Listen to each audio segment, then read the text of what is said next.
اعوذ باللہ من الشیطان الرجیم بسم اللہ الرحمن الرحیم اللہم صلی علی محمد وعلی آل محمد کما صلیت علی ابراہیم وعلی آل ابراہیم انک حمید مجید اللہم بارک علی محمد وعلی آل محمد کما بارکت علی ابراہیم وعلی آل ابراہیم انک حمید مجید رب اشرح لی صدری ویسر لی امری واحلل عقدۃ من لسانی یفقہوا قولی ربنا زدنا علما یا مقلب القلوب ثبت قلبی علی دینک آمین۔ اسوہ حسنہ میں سنتوں کا ہم آغاز کر رہے ہیں، اور آج سب سے پہلے جو ہے سونے کے سلسلے میں آپ صلی اللہ علیہ وآلہ وسلم کی سنتوں کے بارے میں آج ہم دیکھتے ہیں کہ آپ صلی اللہ علیہ وآلہ وسلم جب رات کے وقت بستر پر تشریف لاتے تو مسواک کرتے اور کنگھی فرماتے، اور ہمیشہ باوضو سوتے اور دائیں کروٹ پر سوتے تھے۔ آپ صلی اللہ علیہ وآلہ وسلم نے فرمایا، جو حالت طہارت وضو کی حالت میں سویا پھر اسی رات انتقال کر جائے تو وہ شہید ہوگا۔ آپ صلی اللہ علیہ وآلہ وسلم نے فرمایا، وضو کے ساتھ سونے والا روزے دار شب گزار کی طرح ہیں۔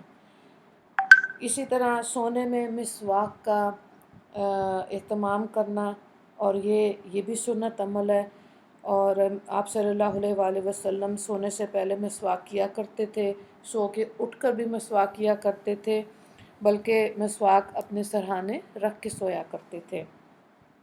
سونے سے پہلے چند ایسے امور جن کا خیال رکھا کرتے تھے، یعنی چراغ گل کرنا سنت ہے۔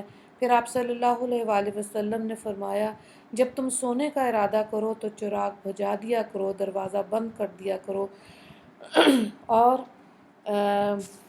کھانے پینے کی اشیاء کو ڈھک دیا کرو۔ رات میں دروازہ بند کرنا بھی سنت ہے، اور اس سونے سے پہلے بستر کو جھاڑ لینا یہ بھی سنت ہے، اس کو ابو داؤد نے روایت کیا۔ دائیں کروٹ پر آرام کرنا سنت ہے، اور اس کے ساتھ ہی دائیں ہاتھ کو بائیں رخسار پر رکھنا بھی سنت ہے۔ تکیہ رکھنا بھی سنت ہے۔ سفر میں ہاتھ سے بھی تکیے کا کام لینا سنت ہے۔ چمڑے کا تکیہ استعمال کرنا چاہیے، اور آپ صلی اللہ علیہ وآلہ وسلم سوتے ہی خراٹے لینے لگتے تھے، اور آپ صلی اللہ علیہ وآلہ وسلم کو مسجد میں سیدھا سوتے ہوئے ایک پیر کو دوسرے پاؤں پر رکھے ہوئے بھی دیکھا گیا۔ اس کو بخاری و مسلم نے روایت کیا۔ بہرحال پیٹ کے بل سونا خلاف سنت اور ناپسندیدہ ہے، اس لیے اس چیز سے بچنا چاہیے۔ لوگوں کے بیچ یا راستے میں سونا بھی خلاف سنت ہے۔ اب یہ ہے کہ آپ صلی اللہ علیہ وآلہ وسلم نے گھر میں اکیلے سونے سے بھی منع فرمایا۔ مسند احمد نے اس کو روایت کیا۔ بلا منڈیر کی چھت پر سونا بھی خلاف سنت ہے، ابو داؤد نے اس کو روایت کیا۔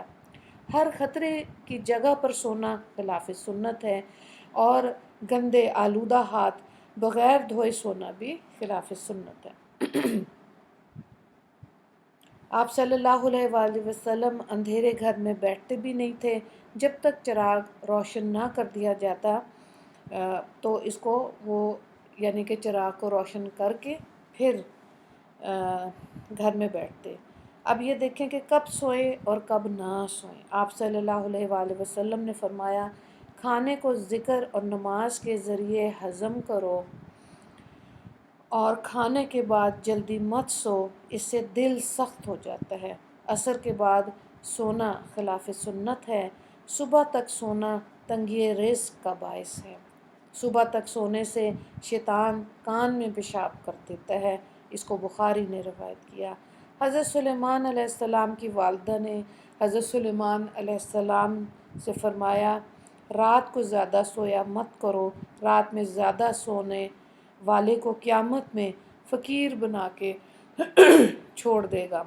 یعنی زیادہ سونے سے فقر آتا ہے، تو اس لیے اس چیز ٹائم کو کیلکولیٹ کر کے پھر سونا چاہیے، جلدی سونا چاہیے، صبح جلدی اٹھنا چاہیے۔ صبح جلدی اٹھنے کی برکات بہت زیادہ ہے۔ مغرب کے بعد سونا خلاف سنت ہے۔ اور رات کو سونے سے پہلے سلیپنگ سوٹ کا استعمال کرنا بھی سنت ہے، یعنی کہ رات کو ایسا لباس رکھا جائے جو سونے سے پہلے بدل لیا جائے، تو سونے والے کپڑے ہونے چاہیے جن کو پہن کے سویا جائے، یہ سنت عمل ہے۔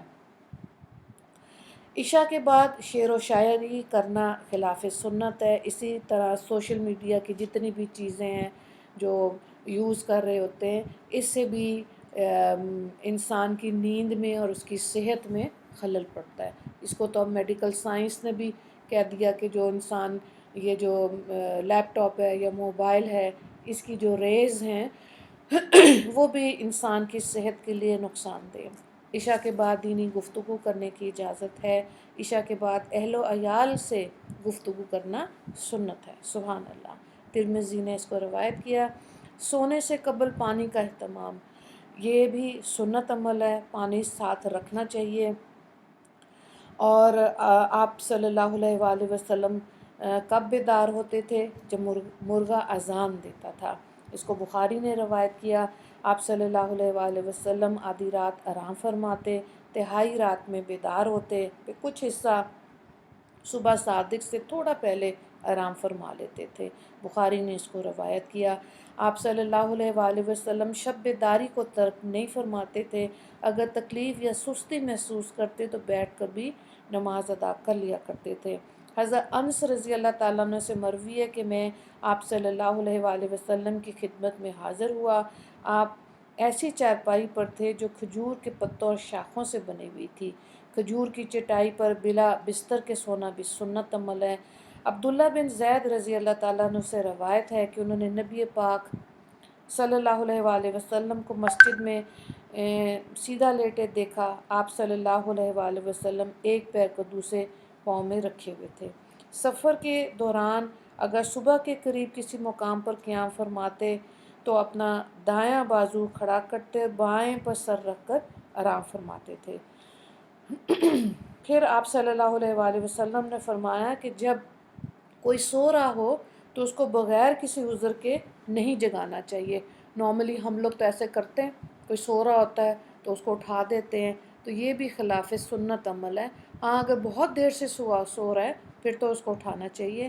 آپ صلی اللہ علیہ وآلہ وسلم جب رات کو تشریف لے کر آتے تو اس طرح سلام کرتے کہ جاگنے والے سن لیتے اور سونے والے بیدار نہ ہوتے۔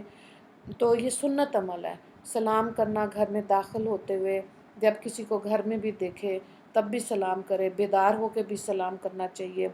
پھر ہے قیلولہ، سنت ہے۔ جمعہ کے دن قیلولہ جمعہ کے بعد سنت ہے۔ بخاری نے اس کو روایت کیا۔ آپ صلی اللہ علیہ وآلہ وسلم فرماتے ہیں کہ دن کے سونے سے رات کی عبادت پر قوت حاصل کرو۔ آپ صلی اللہ علیہ وآلہ وسلم نے فرمایا کہ قیلولہ کرو، شیطان قیلولہ نہیں کرتا۔ قیلولہ کا مفہوم ہے کہ دوپہر کے کھانے سے جب انسان فارغ ہو جاتا ہے تھوڑی دیر آرام کرے۔ اگر اب نیند نہیں بھی آ رہی تب بھی تھوڑی دیر لیٹنا چاہیے۔ سوتے وقت آپ صلی اللہ علیہ وآلہ وسلم کے قرآنی معمولات کا بیان اس طرح سے ہے کہ سورہ ملک پڑھنا، حامیم سجدہ بھی پڑھنا سنت عمل ہے۔ یہ آپ صلی اللہ علیہ وآلہ وسلم کے معمولات میں شامل تھا۔ اسی طرح سے سوتے وقت سورہ کافرون پڑھنا، سورہ آل عمران کی آخری آیات پڑھنا، معوذتین کی تلاوت کرنا، معوذتین سورہ فلق اور سورہ ناس، آیت الکرسی کی تلاوت کرنا، یہ سنت عمل ہے۔ سورہ بقرہ کی 10 آیتیں جو پڑھے دن میں، اس کی بھی بے حد فضیلت ہے، اور سورہ اخلاص پڑھنے کی بھی بہت فضیلت ہے۔ سوتے وقت ذکر کرنے والے کی دعا قبول ہوتی ہے، مسند احمد نے اس کو روایت کیا۔ اور ذکر کی حالت میں سونے پر فرشتوں کی نگرانی رہتی ہے، اس لیے کوشش یہ کرنی چاہیے کہ ان عمل کو جب پتہ چل گیا، سن لیا، تو اپنے معمولات میں، روزمرہ کی زندگی میں ان سنتوں کو پر عمل کرنا چاہیے، فکر سے اور شوق دھیان کے ساتھ ان سنتوں پہ عمل کرنا چاہیے۔ اللہ تعالی ہم سب کو اس کی توفیق عطا فرمائے۔ وآخر دعوانا الحمد للہ رب العالمین۔ اللہم اغفر للمسلمین والمسلمات والمؤمنین والمؤمنات۔ السلام علیکم ورحمۃ اللہ وبرکاتہ۔